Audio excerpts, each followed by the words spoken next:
Hello and a warm welcome to our special report, the program that gets you a ground zero view from whichever part of the country the Rajya Sabha TV cameras are travelling.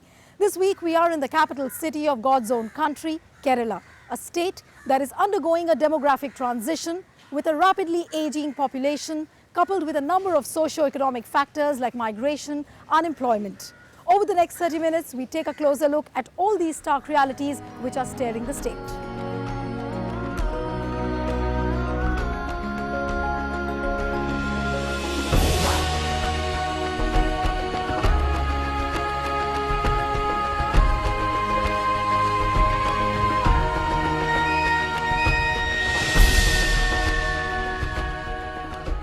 Kerala, known all over the world for its lush landscapes, sun-drenched beaches and idyllic backwaters, has been a subject of intense debate among economists and social scientists. Kerala defies all stereotypes, with many of its social indicators being at par with the developed world. Rajya Sabha TV crew finds out how these social indicators are precipitating a unique demographic transition of the state.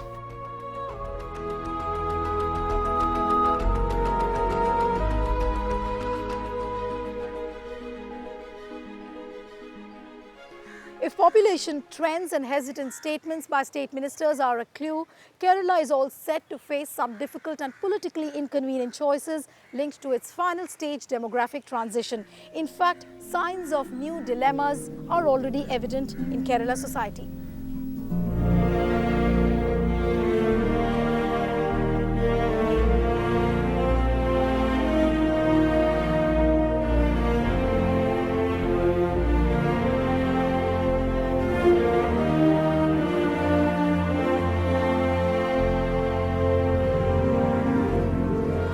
God's own country can boast of the highest literacy rate, which is more than 90%, along with the highest life expectancy in India.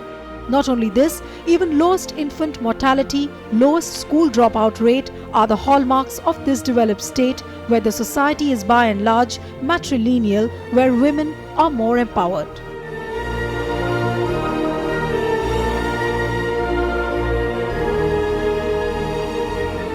Kerala has less number of children because on an average, women in Kerala produce just one child now, 1.1 child, 1.2 child, and it is high with south of Kerala, especially Pathanamthitta, Kottayam and Alappuzha. So you have one side, people are not having any children because that is basically the age structural change. And the other side, you see people are living longer and longer. Kerala's human development indicators are amongst the best in the country and can be easily compared with the social indicators of the developed countries. Its achievement of a demographic transition is rather unique and has earned worldwide accolades for the state.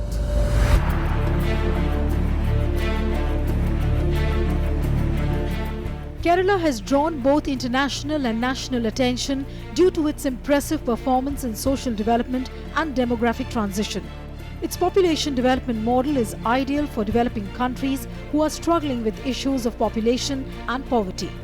Perhaps the most distinguishing feature of Kerala is the female-male sex ratio, which is 1058 in Kerala against a national average of 933.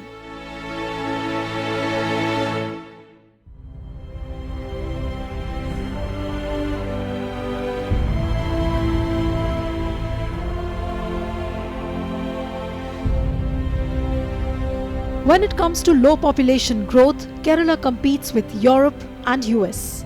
And because of this, there is a tremendous surge in the population of the elderlies.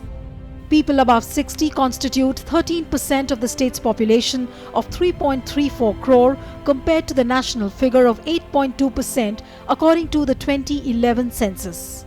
While India's population grew by 17.6% during the past decade, Kerala's growth rate was merely 4.6%.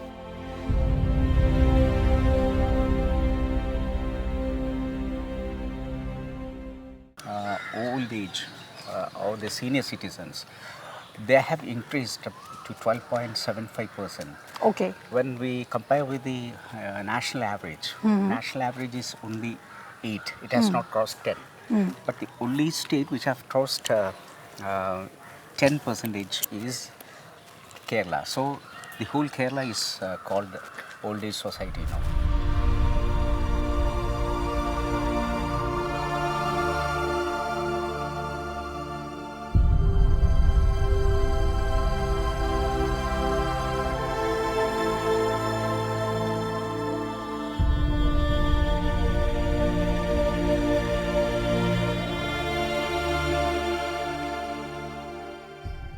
It's but obvious, but this gradually increasing number of older population has led to the mushrooming of old age homes across the state.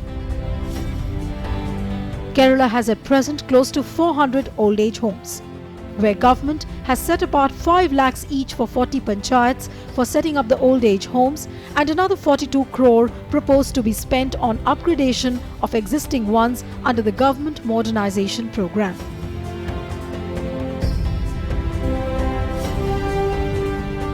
There are 3 important dimensions one has to look at it when we talk about old people. I think there are 3 important, that is cut across either Kerala or India or any part of the world. One is basically on economic security. Do they have regular income until they die? Very, very important. You need regular income. The second, which is equally important, is the health status, because people when they get old, they have a lot of health problem, and even people can become poor. And the last one is how they are living when they are in old age.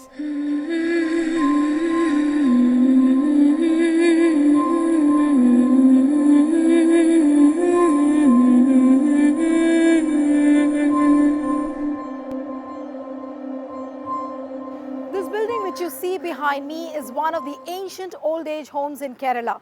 Built in 1956 by the King of Travancore, it was meant for the rehabilitation of the released prisoners. And now it has become a living home for the elderlies.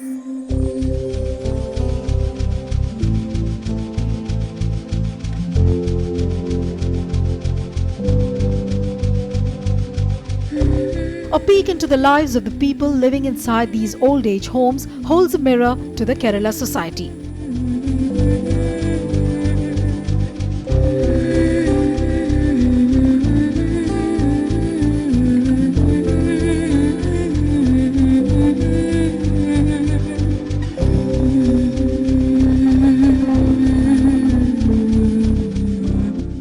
Ramachandra Nair is a 65-year-old bachelor, a retired college professor, but now abandoned by his own relatives. He does not want to stay in his own home as there's nobody to take care. Old age for him is all about the companionship of his accompanists at this old age home. Why did you come to an old age home? I'm a solitary state at present. That's why I entered here. You mean you're not married? Not married, bachelor. Okay. Once while in early state, I told simply to my friends, wife is a knife that cuts my life, so I never mind. Now I suffer. No knowledge without college, no life without wife.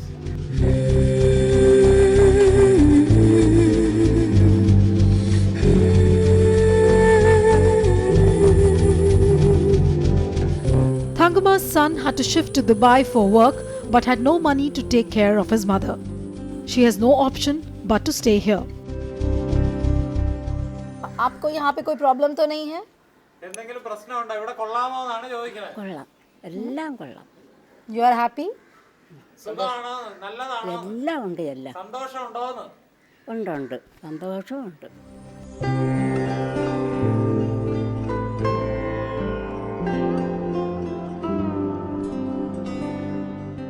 Meenakshi Amma has another heart-wrenching story. She does not want to go back to her immediate family as her son and daughter-in-law have abandoned her completely. മോനും വീടില്ല, ഭാര്യ വീട്ടിലാണ് താമസിക്കുന്നത്. ഭാര്യയ്ക്ക് ഞാൻ നിൽക്കുന്നത് ഇഷ്ടമല്ല, അതുകൊണ്ട് ഞാനായിട്ടിഞ്ഞ് വന്നു. 89 വന്നു. Okay, the wife doesn't like her, his son's wife doesn't like her. And so she has no resort but to come here.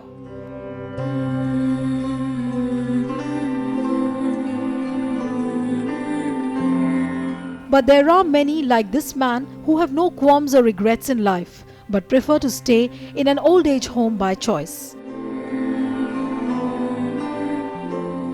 My wife died. We have no issues. So I thought of coming over here. Just last year I came and joined here. But you didn't go to any of your relatives? Relatives, they are here very near to this place. My brothers, their wives and children are there, but I don't want to disturb them.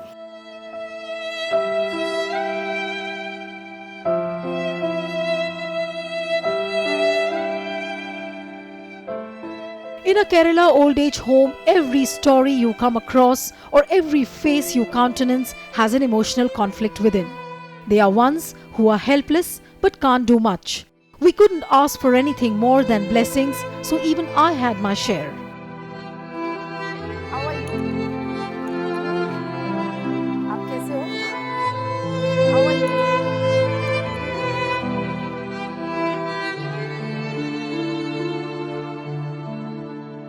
From the mid-90s, questions have been raised on the implications of low fertility and mortality and as to how the development initiatives of the state could be sustained in the wake of such population trends. In fact, researchers have been saying that the socio-economic implications of the reversal of this demographic trend could be far-reaching for the state of Kerala.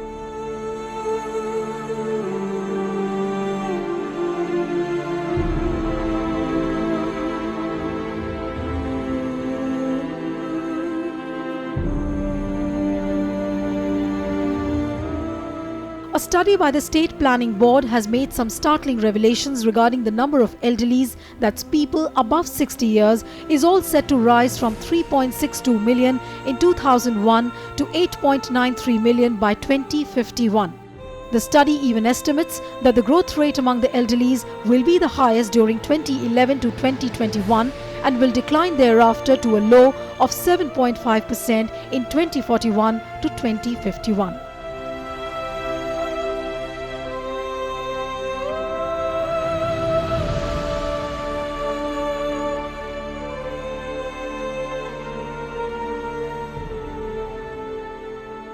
Kerala can come with a novel policy of providing universal pension for every old person. Their criteria should be they are old. And this is happening in a poor country like Nepal. Persons whose age is 60 or above, they will be entitled, they are entitled to get a pension of rupees 400 per month. If they live in a shelter home, everyone will be getting 525.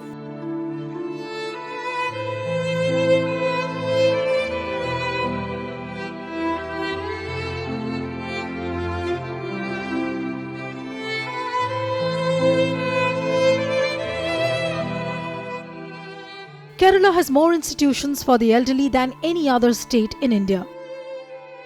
As far as the rural people and small towns are concerned, the situation for such homes has not yet become necessary. Homes for the sick and the destitutes have been started by NGOs and churches in rural areas. They have been extremely useful. The culture of neglecting the aged does not seem to have yet permeated to the rural population.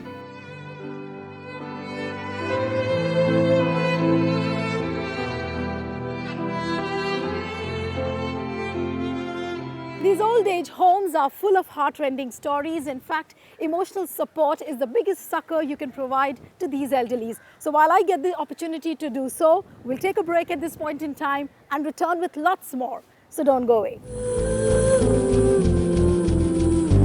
Welcome back. You're watching our special report on the demographic transition of Kerala.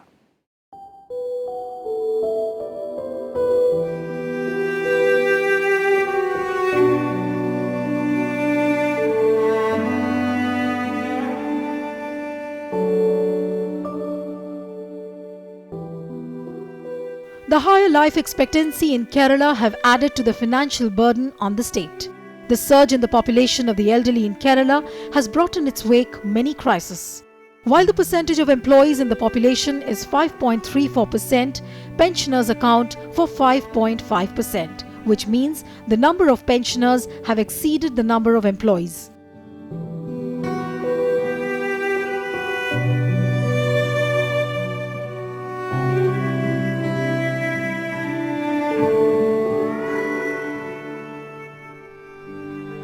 This year the pension commitment is 10,000 crores. Whereas in 2015 it will be about 16,000 crores. In 20 it will be 38,000 crores. In 30 it will be 88,000 crores. That means in future no government will be able to honor the pension commitments. According to the state statistics, about 20,000 people retire every year. Right now, I am at the main treasury office at Thiruvananthapuram, and the long queues of the elderlies waiting to withdraw their pension are a testimony to it.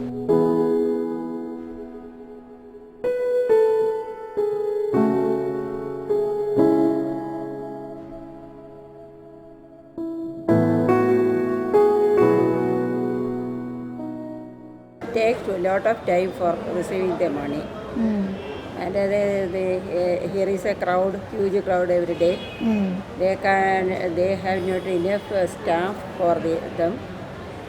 So it is a big problem. There may be power failure or computer problems.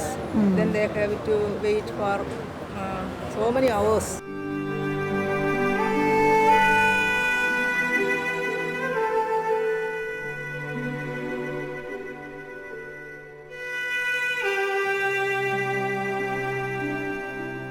State government has already thought about implementing the contributory pension scheme introduced by the Centre for employees in view of the mounting financial burden. The scheme will be applicable only for the new recruits.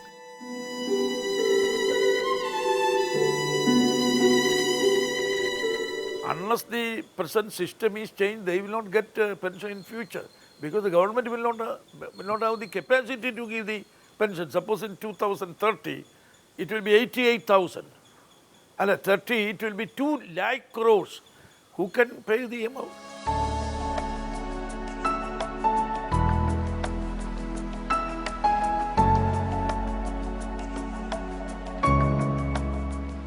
The state government and the opposition are currently at loggerheads over the contributory pension scheme. Leader of opposition V.S. Achyutanandan says that the contributory pension scheme was to promote the stock markets by making employees lose 10% of their salaries, and that they will take the fight to the streets.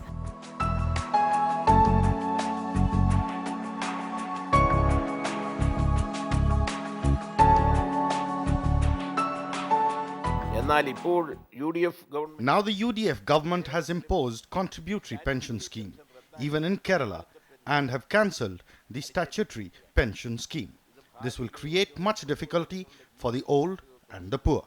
The state policy makers have for long been indicating imminent changes, demonstrating that the future governments will be forced to opt for unpopular decisions affecting the many sections of the society.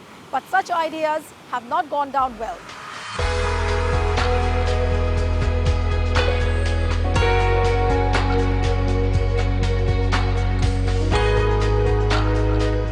The Congress-led UDF government in Kerala in the meanwhile has announced its decision to raise the retirement age of all its employees who join service from next fiscal to 60.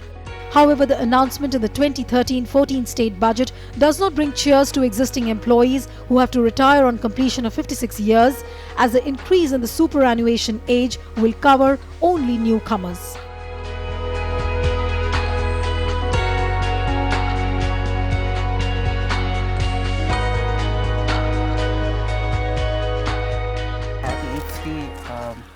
Age is increased little bit, then it is not affecting the youth, Right. because more opportunities come. We will take care of them, because the PSC time to enter is only 35 now. We can make it for 40 or 45, because they can enter at any time. The formal pension system is under fiscal pressure not only in Kerala but also in other states like Tamil Nadu, West Bengal and Andhra Pradesh, where life expectancy and the formal pension coverage rates are high.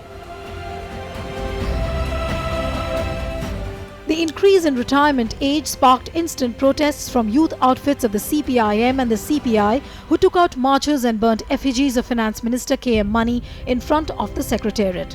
It's a difficult situation now for the state government, as the unemployed youth are viewing the matter with anxiety.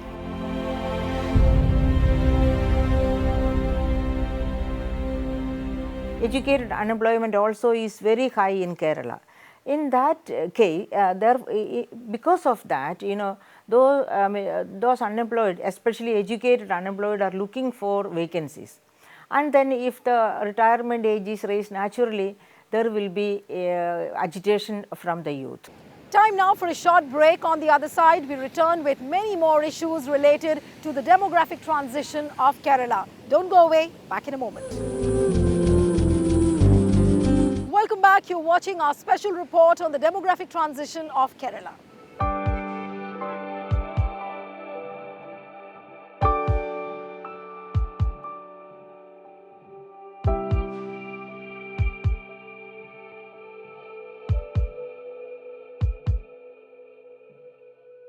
Given the fact that Kerala has met most of the UN's Millennium Development Goals, social development has not become an instrument in triggering economic development. Many blame the economy of the state, which is commonly called the money order economy.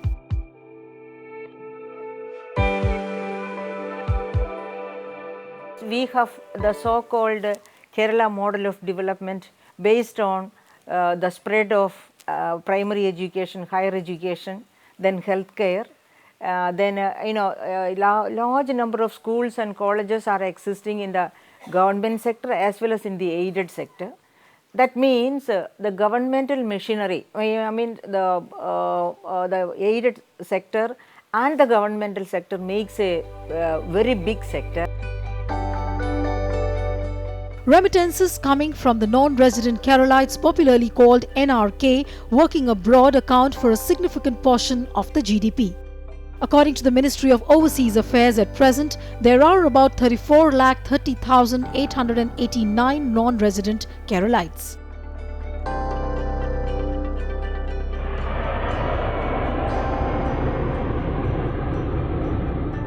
Kerala economy is just like a bubble. If remittances stops, Kerala, fails. Potential spin-off effects of remittances on employment are benefiting the workers outside Kerala more than the workers within Kerala, with much of its remittances being drained off to other states. With skilled workers moving abroad and elsewhere, there is an acute labour shortage in Kerala, exacerbated by large-scale migration.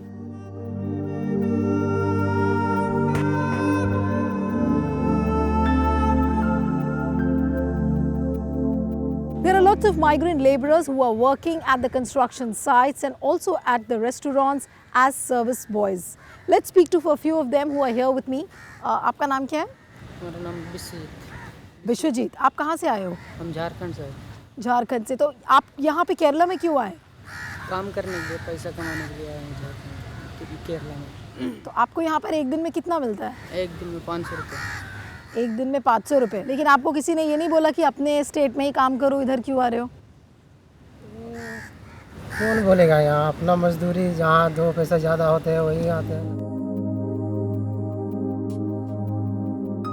Migration from Kerala to other states of India and abroad has become so rampant that its impact is felt in every aspect of life in the state. Almost all families at present have been affected by the Gulf migration in one way or the other. There was a lady telling me she had 3 sons and 2 daughters, and one son is in Italy, another one is in Netherlands, another one is in Canada, and the daughters are, one is married and settled in Qatar, and another one is somewhere in America. Now she said she had 3 sons and 2 daughters. Her husband passed away. She lives alone in the age of 80, 82. And then when I asked her, who is living with you? And then you can see that at the end of the day, she was commenting on me that I got 3 sons and 2 daughters. Today my company are 3 dogs. Migration from Kerala to other states and abroad has been one of the means by which the state has been coping with the ill effects of the rapid demographic transition in the last 50 years. In fact, it even realized its human development achievements. But now questions are being raised whether migration at this level will continue in future too.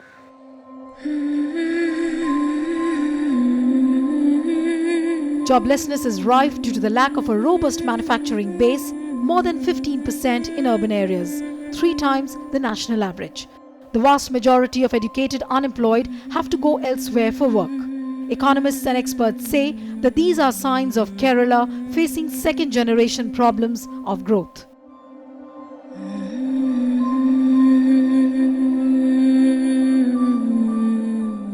Migration is adding fuel to the fire in one sense.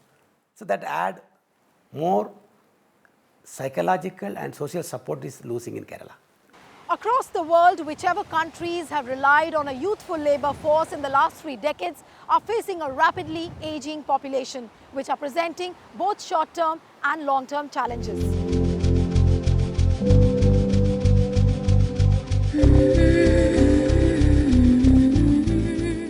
The timing of the demographic transition has varied in different regions of the world, but there is a global trend towards higher life expectancy, lower fertility, and the resulting aging of population distributions.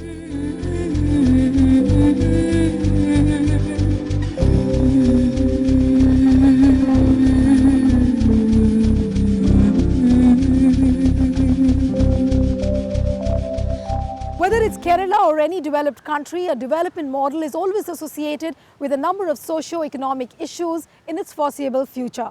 Perhaps the need of the hour is to provide adequate economic and social welfare security so that the potential of the women and the youths can be tapped, and also for the elderly population, it's not a long evening's journey into the night.